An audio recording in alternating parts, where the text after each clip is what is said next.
YouTube? My name is Parker from Wawa Echo, and we are here with the Raw Rundown for November 20th of 2017.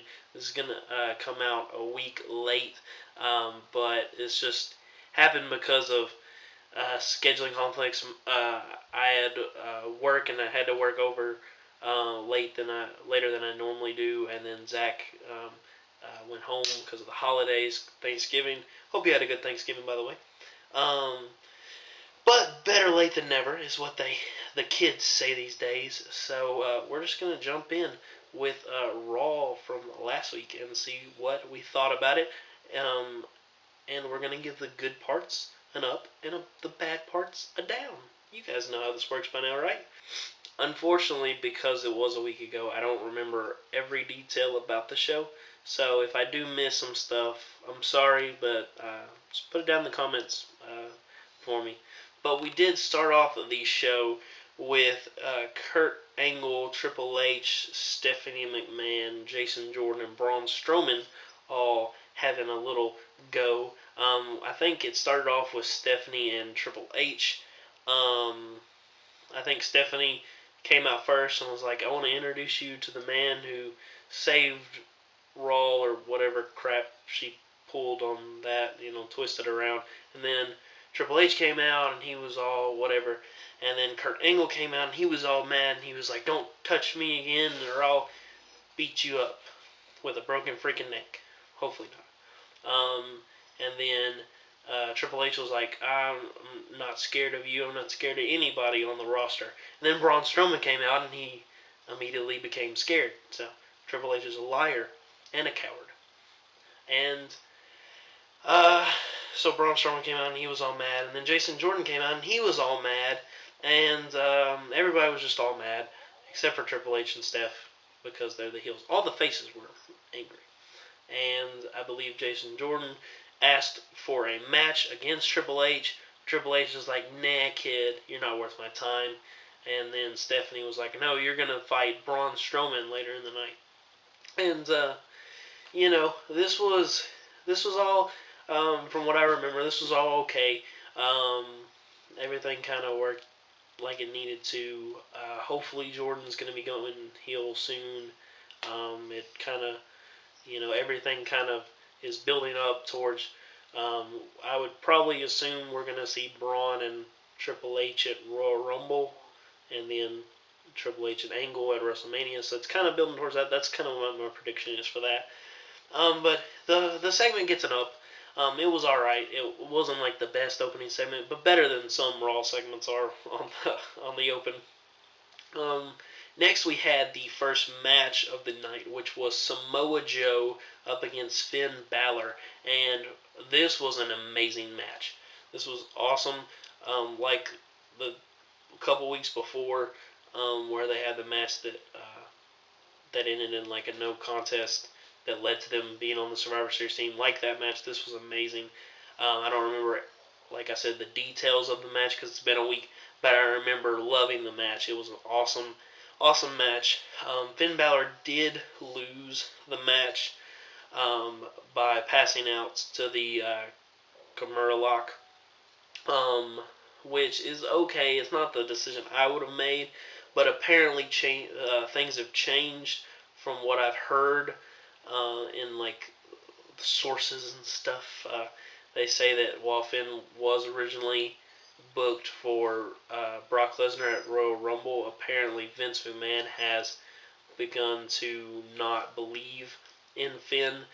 He doesn't believe that he's over enough for some reason, and part of that would be your fault, Vince, because you're the one who had him job out to a 50-year-old demon who should not be beating up your young future main event talent, as I said a couple weeks ago. So, I hate repeating myself, Vince, so fix stuff. And I don't know, it's like, how do you think that he's not over? We all saw that match at TLC against AJ Styles. That was not a match that somebody did that was not over. Like, both those guys were over. Sure, AJ's more over, but that doesn't mean that Finn's not over by comparison. So, hopefully they're not gonna kill Finn's push, because that would be just really disrespectful after pushing him so hard, over a little over a year ago.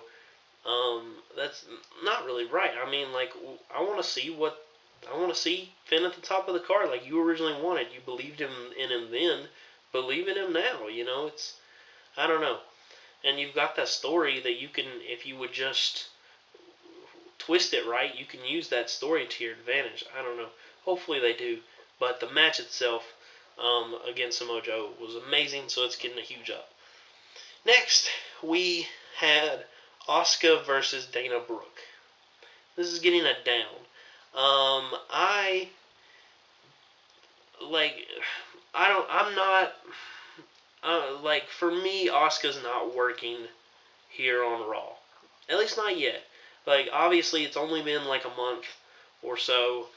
So obviously, there's plenty of time to keep it going and everything. But as of right now, I'm not convinced. I just don't. I don't like it. It's not working for me. The match was not good, in my opinion. Dana Brooke's okay, but I don't feel like she's necessarily to the level that she needs to be. And I don't know. Like I said, I don't remember everything about the match, but I just remember being very bored. It was really quick, and nothing about Asuka dominating made me excited, like with Braun. Like when Braun Strowman dominates everyone, I'm like, yeah, it's awesome. But when Asuka dominates everyone, I'm just like, eh, and that's not what you want. And so because of that, I'm gonna have to give it a down. Hopefully, they'll keep it going, and hopefully, I'll eventually believe in Asuka. That doesn't even make sense to just combine two people's gimmicks. I don't know how that works, but anyways, next we had Dean Ambrose versus Sheamus, because we haven't had that match enough yet. They are going to have to finish this feud sometime soon, because they're getting to the point where they've had so many matches, like singles matches with the four people mixed up. They've had so many tag matches. They're going to have to, hopefully, at whatever time when Ambrose and Rollins go for the tag titles again in that match, hopefully that will be the last of it, other than if they win the contractual rematch that the Bar will have. But the match was good. It wasn't anything amazing. I think they've had better, but for what it was, I'm going to give it an up. It was just it was a good match, and it kept the feud going. But it really is, to me, on its last legs, and I think that it needs to be ended pretty quick. Oh, and at some point in the Raw, this isn't getting an up or down. I just wanted to say, because this goes into the main event. At some point on Raw, The Miz was having Miz TV with, I believe, the Bar, and the Shield came out, and they were talking about, like, Rollins was saying that he and Dean would soon have the tag team titles back, and so Roman, who is the big dog, and as you might know, and he does not like to be the outdone dog, or the background dog. He wants to be the big upfront dog. He was like, well, if you guys are going to have titles, I don't want to be the only guy that doesn't have titles, or a title. And Rollins was like, well, The Miz has a title. And Roman was like, okay, well, I'll just fight Miz for the title, for the IC title. And that was the match that was set up for the main event, was Roman Reigns versus Miz for the Intercontinental Championship. Like I said, that's not getting up or down, but that is just needed to know for the main event. Next, we had a fatal four-way match that was set up earlier in the show, because everyone came out to talk to Alexa Bliss and say that they wanted the championship next, and so obviously that led to a number one contenders match, like it always does. This was a fatal four-way match between Sasha Banks, Bayley, Mickie James, and Alicia Fox. And Alicia Fox is getting a down because she was involved. Sorry, she sucks. And with everything that happened in the segment later, it was just not good. I hate Alicia Fox. At least Nia Jax wasn't involved in this match, even though that makes no sense because Nia Jax had just competed the night before, so she was obviously there. But for some reason, she didn't come out looking for to be the next person to challenge the championship. And I don't believe that they ever mentioned why she didn't come out. And that to me doesn't make sense because if, like, I can understand with what happened if maybe they didn't want her to get attacked because she's supposed to be a monster and you don't want that. But if they didn't want to do that, they needed to give some sort of reason as to why. If you want to like lie and do some kayfabe minor injury that's put her out for tonight, but she'll be back next week, then that's fine. But you need to let us know because that just seems a bit strange that she wouldn't want to be involved in trying to get the title. Now they might have said that, but I didn't hear it, so I don't know. But then the match was just all right. It wasn't anything going on, but we in the middle of the match had Paige return, who has been, of course, rumored to be coming back to Raw for the last couple of weeks, and she finally made her return, which was awesome. She got a huge pop. The crowd went wild. They literally screamed for her as her Titantron told them to do, which I thought was weird. Um, but she was not alone, as she stated, and two women from NXT debuted. They're Sonya Deville and Mandy Rose. I don't know a whole lot about the two of them. From what I gather, they weren't very high up in NXT.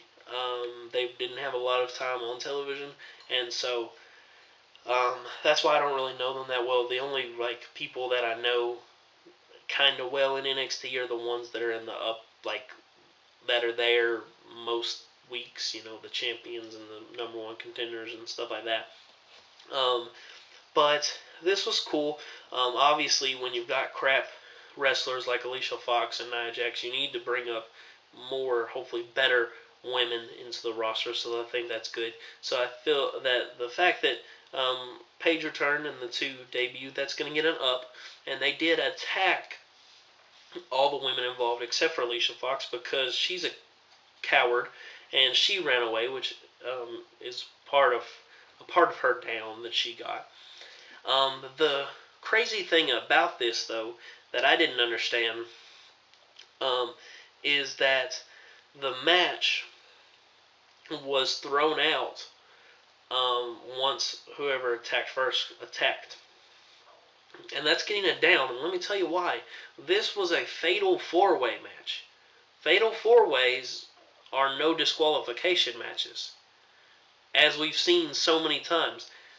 When the Universal Championship was vacant from Finn Balor getting injured, there was a fatal four-way, and in that match, Triple H came out and attacked half of the competitors to help Kevin Owens win, and Kevin Owens won. Like, they didn't throw out the match even though he attacked. These girls come and attack, and you throw out the match. That doesn't make any sense. That goes against your rules. Like, that's just stupid. And what's funny is that no one's talked about that from what I can gather from other people reviewing Raw last week. So that's something that I really found really disappointing. Is like, if you didn't want to make a number one contender yet, then you should have had them attack before the match even got started, or something like that. Done something different. Don't throw out an ODQ match because someone gets involved. That's just ruining everything. It doesn't make sense. So that gets it down. Then we had the Braun Strowman versus Jason Jordan match. And this match was pretty good, and the match itself is getting an up. I thought the match was good. Jason Jordan was okay. Obviously, he's really hated, and he was still playing babyface, so that's not cool. But the match was good. But we had Kane come out and attack Braun Strowman to uh, throw the match out. And that's getting it down. And the reason why that's getting down is because, first of all, I don't want to see Kane destroy Braun with a chair. No, Braun does not get destroyed with one chair. Not even from a demon. Like, no, he's freaking the monster among men. That's bullcrap. Plus, they just had the women's match get thrown out for no reason at all because it's stupid because it was a no DQ match, and then you have this match and it gets thrown out because of an interference and an attack by somebody. And I just think that kind of stuff needs to be more spread out. Um, that's just my opinion.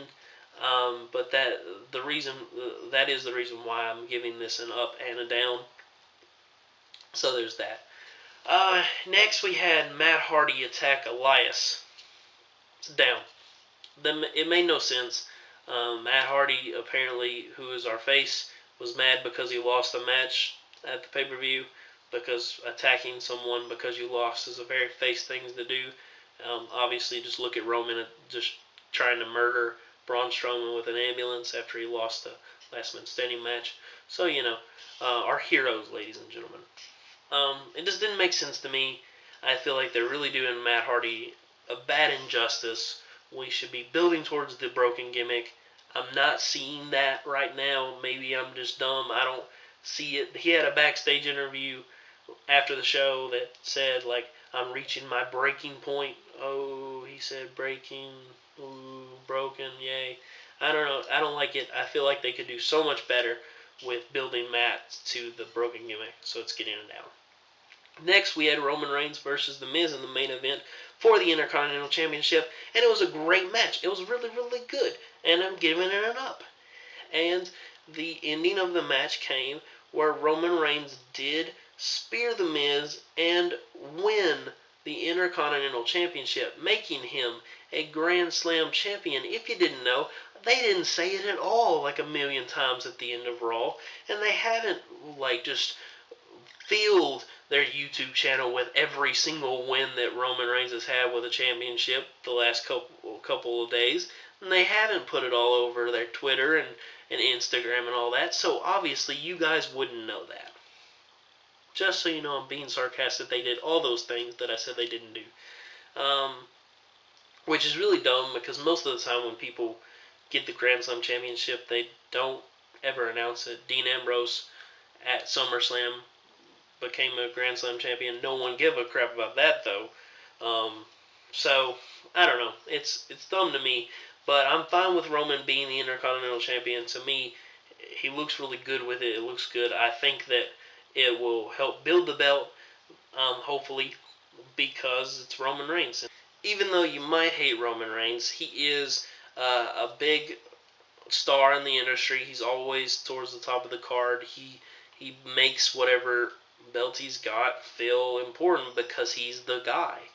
And so I think that's good for the Intercontinental Championship. Though I do hate that The Miz did have to lose it, but the reason why he had to lose it, and he was thrown through a table at the end to end Raw, was because The Miz is going to be filming, I think, the 6th Marine movie because 5 just wasn't enough. And so he's going to do that. He's filming that movie. He's obviously the star of the franchise, and so he's going to be out of action. Kayfabe-wise, he's going to be gone doing that for a couple months. So they had to give the belt to somebody else. While I would have preferred Braun Strowman, that would have been pretty great. I definitely don't want to see Braun Strowman versus Kane for the Intercontinental Championship. I don't want to see that. So, I think Roman probably was just the best decision that they had. But I thought the match was really good. And people actually seemed to cheer. I'm not sure if that was Kevin Dunn making lies or if that was legitimate. Who knows? But I thought it was pretty good. And I actually enjoyed the Raw, even though the ups and downs are very close. It ends in 6 ups and 5 downs. So it seems really close, but I did enjoy most of all the show. So that was what I thought of Raw for last week. I hope you guys did enjoy. If you did, please hit that like button. I'd really appreciate it. And if you don't want to miss any of our content, like our Raw rundowns, the SmackDown surveys, our predictions for pay-per-views, reactions for them as well, and aftermath videos where we talk about what happened and what we think is going to happen in the future, hit that subscribe button so you don't miss any of our content. And comment what you thought about Raw last week. And I think that's it. Thank you guys for your understanding for this coming out a little late. We do apologize for it, but it was beyond our power, even though we have a lot of power, obviously. But thank you again, guys. I'm going to get on out of here. My name is Parker from Wawa Echo, and I will see you all very soon. Peace.